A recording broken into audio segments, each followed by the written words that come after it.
Hello, my name is Michelle Irwin and you're watching another episode of Retail Media Thursdays. This week my tour of Northwest England continues in the walled city of Chester, which is very aptly named given that we're going to be talking about the walled gardens of retail media here with Sam Knight, CEO of SMG.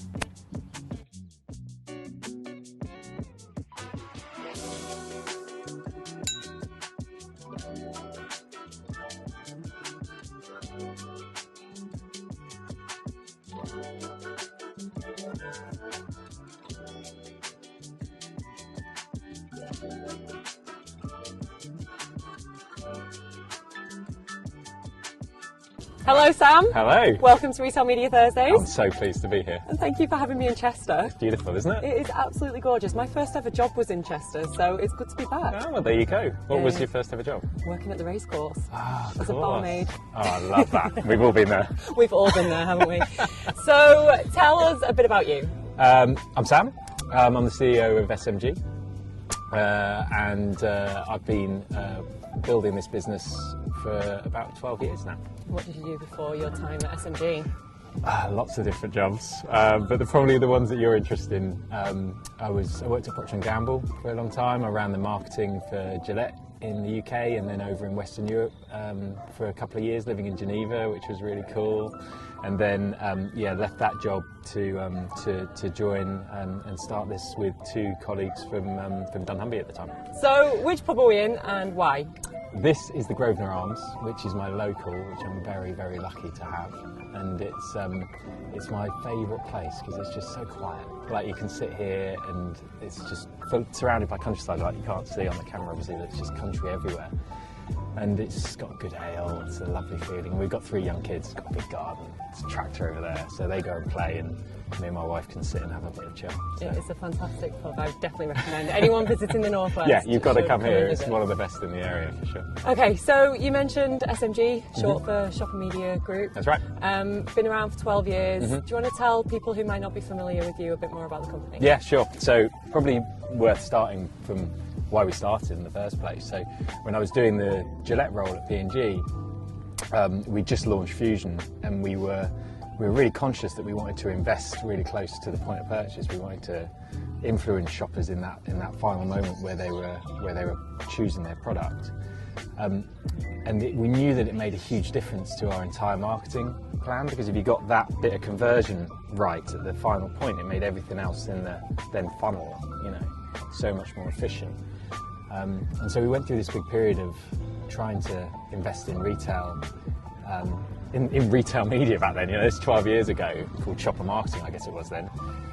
And we found that retailers were really open to discussing it and obviously open to the investment, but then the actual data that came back and the processes and the sign-offs just wasn't there to give you the trust that you needed to put the money in. And yet it made so much sense for us to do as a brand, and it made so much sense for the retailer to do because it was driving their sales, increasing their profit margin.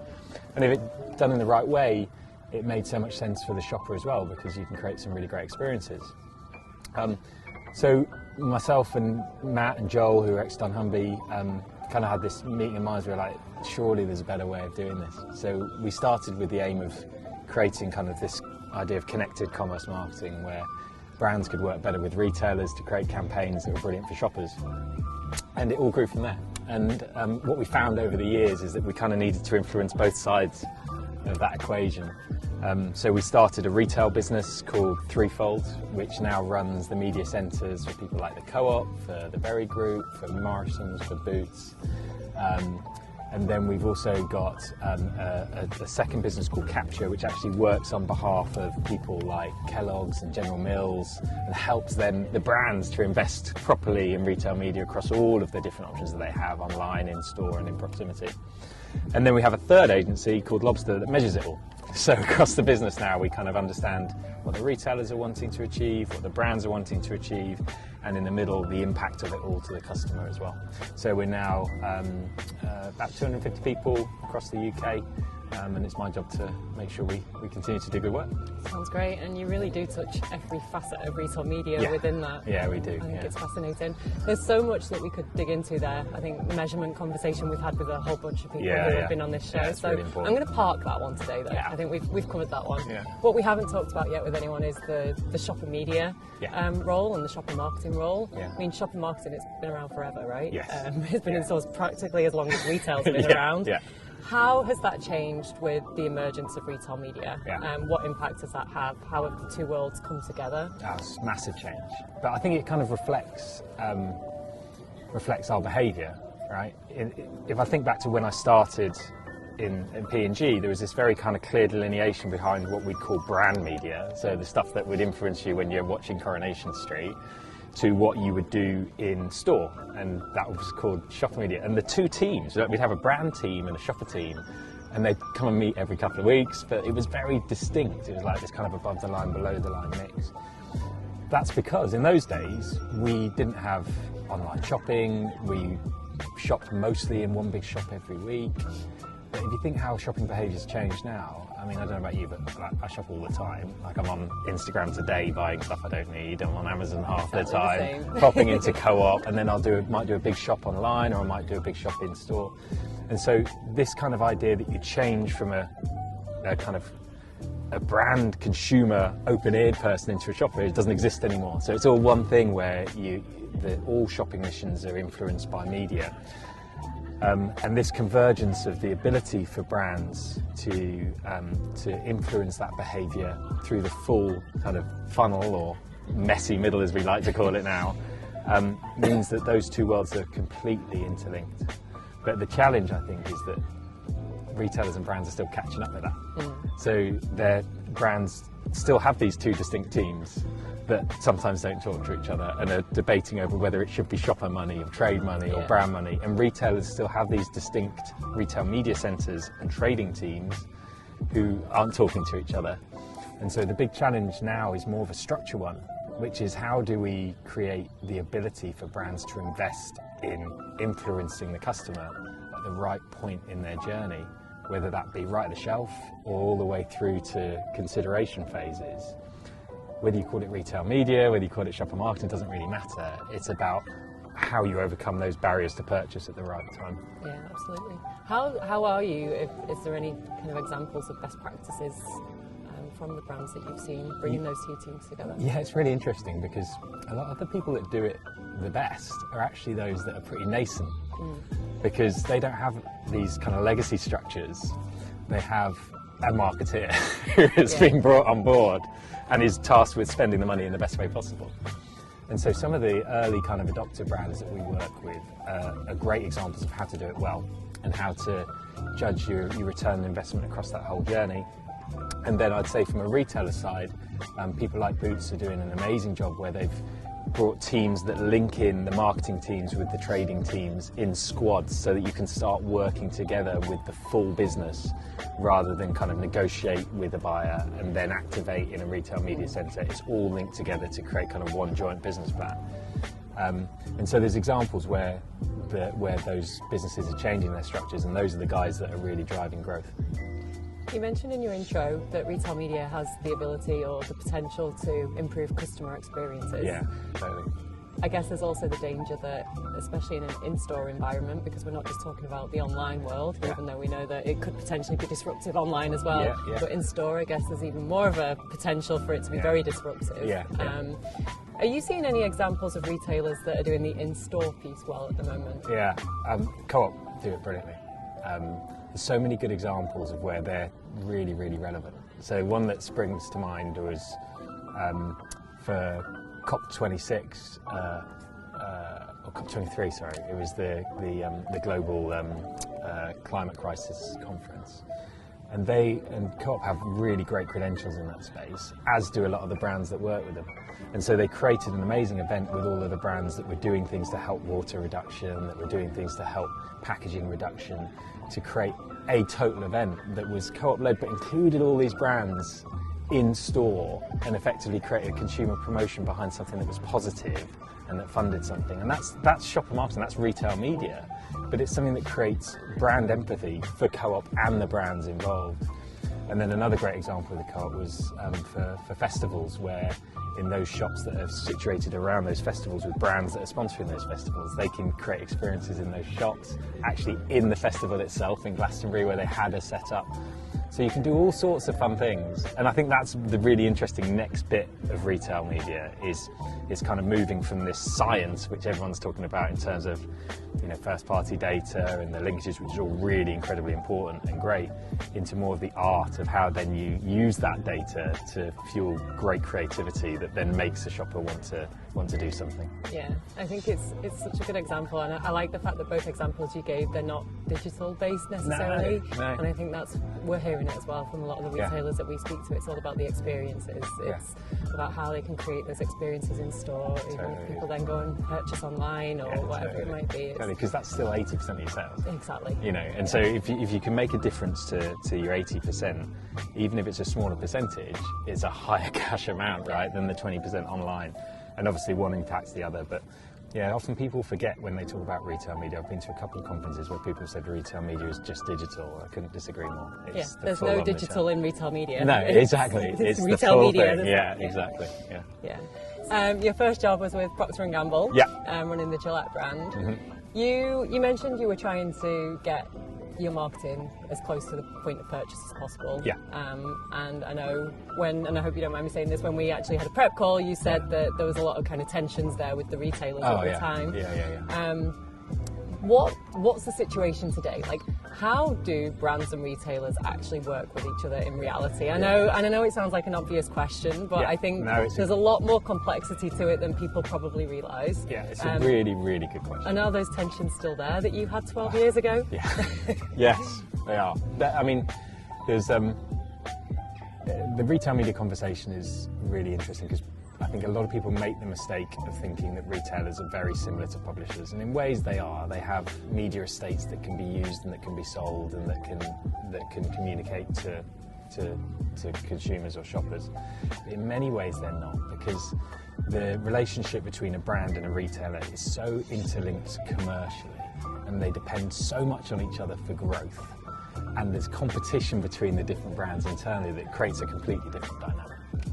And so how it actually works is that you have a national account manager team that works with a buying team that will negotiate on things like distribution, on promotional spend, on how much product is going to be sent over a specific period of time. And then there'll be a joint business plan agreement on media on top of that, which supports those sales. Now, obviously, from a brand point of view, you're not going to spend a ton of money on driving footfall to a store where you don't have great distribution. And so the two conversations are completely interlinked. And I think where we should give ourselves credit over the last 5 years is that those conversations have started to come together. So where it works brilliantly is where the retail media centre or the team that are running the retail media in a retail area, in that room, talking about the big structures of those discussions from the very beginning. Because that can drive the right behaviours, it can drive sales, it can drive growth, it can drive promotions, and it can be a fundamental pillar behind the whole JPP. But ultimately, I think a lot of cases we're still quite a long way from that, and so there is still this kind of pressure for brands to spend in a tax in some places where they're saying, well, you're making me spend this money, but I'm not getting any data, I'm not getting any return, therefore I'm going to kind of hold it to myself. Whereas those retailers that are more open are saying, well, here, look, this is what it did last time, this is the return that generated, which, by the way, generally is really good. The brands are like, okay, yeah, sure, let's try a little bit more, let's open up the doors a little bit and let's do some test and learn. And I think the latter approach is the way that the industry needs to go. Yeah, and I think it's that making the data available, opening up measurement, your third agency. It's where that piece is going to be more important than ever in the future. Do you know what's so interesting is that when we meet retailers for the first time, I think because of a lot of this legacy is there, they don't trust that this stuff is driving return. A lot of them say, I don't know whether it's working. And in every case it is. And in every case, if you plan it better, you execute it better, and you provide the data, your return on investment grows, because then you learn what works and what doesn't work, and you grow the total pie. But it's sometimes getting over that first initial barrier is the difficult bit. Yeah. So you talked there about meeting retailers for the first time.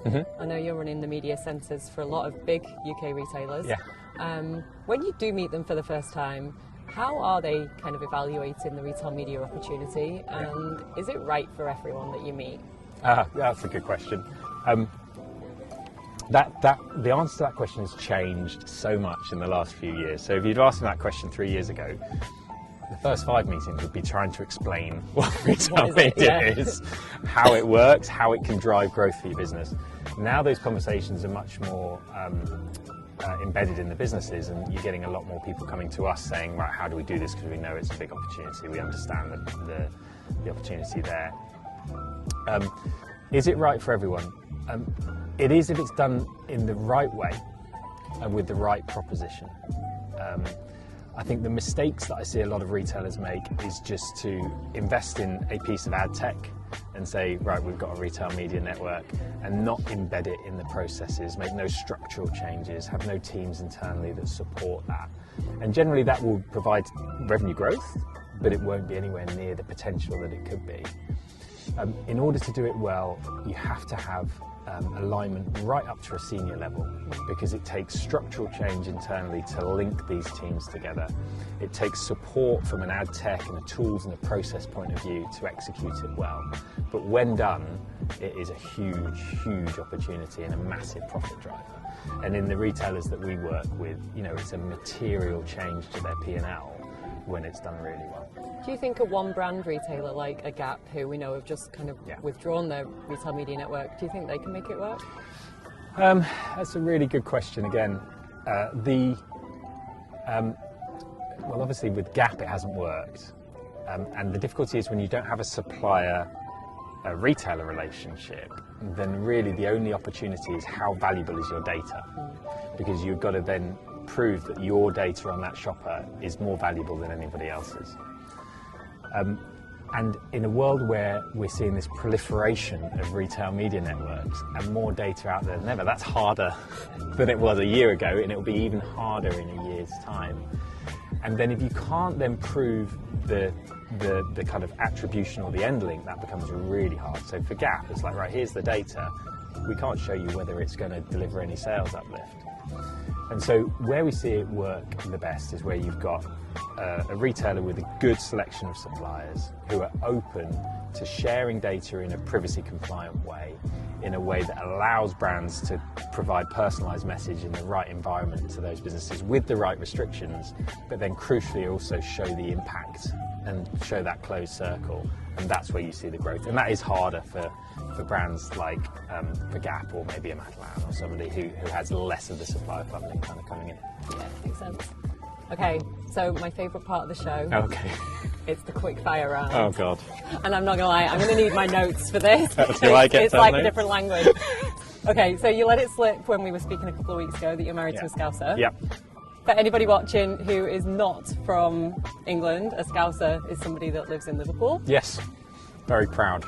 I'm very proud of living in Liverpool. Yeah. I moved to that area when I was around 10, Yeah. and getting my head around the dialect was pretty difficult. Okay, yeah. But understanding just some of the things that they said was a whole other language. Yes, yeah. So, rather than quick fire questions, I'm going to test you on your knowledge of Scouse words. Okay, this could be interesting. And whether you know what they mean. Yeah, okay. So I'm going to bring my notes out Right, because okay. I can't remember them all myself. I'm trying to wrap my brain. And I'm also going to try and put on my best Scouse accent for this. Amazing. No, not really. Yeah, go on, you've got to. Okay, I'm going to start with an easy one. Yeah. What's scran? Oh, food. Yeah. Is right. It's right. That's how it is, right? No. What is it? It's like, is right, lad. Like, great, brilliant. Oh, right, okay. It's a proclamation of positivity. You see, some of this stuff, like, I've just translated in my own head and thought that's the way it's been. You made up your own I just language. thought is right meant, like, that's how it is. No, Right, no. okay. You taught me something. Plazzy, if you're a plazzy Scouser. Oh, I don't know. A plastic Scouser. Like, that fake. means, like, a fake Scouser. Yeah, like me. Fake or knockoff. Arlas. That's Arlas. That's Arlas. I don't know that one. Harsh, like out of order. Oh, Arlas. What's that short for then? Harshla? Harsh. I don't know. This is great. Okay, I'm going to swerve this one. Okay. Swerve. Oh, avoid. Yeah. That's easy. Go for a few scoops. A few years. Yeah. The offie? The off license. It's getting easier. Divvy? Share. Like divvy out. No. No? If you're a divvy. Oh, you're not very Stop being a intelligent. divvy. It's a generic insult. I thought you meant like divvy it out. Grab your gigs. Your gigs. Your gigs. Grab your gigs. Your You need them in the garden today. Sunglasses? Yeah. Okay. And your threads. Close. Yeah. That's easy. You did all right there. I did but all you're right. not fully Scouse yet. No, I've only been here 10 years. But yeah, I'm learning. I'm learning. I coach my son's football team, and I'm learning all sorts of language through that. Probably not what you can repeat on camera. Well, it was lovely to meet you. Thank you so much for having me in Chester. It's No been problem. great. It's been great. And Thanks for we look coming. forward to working with you some more. Yeah, brilliant. Thanks, Joe.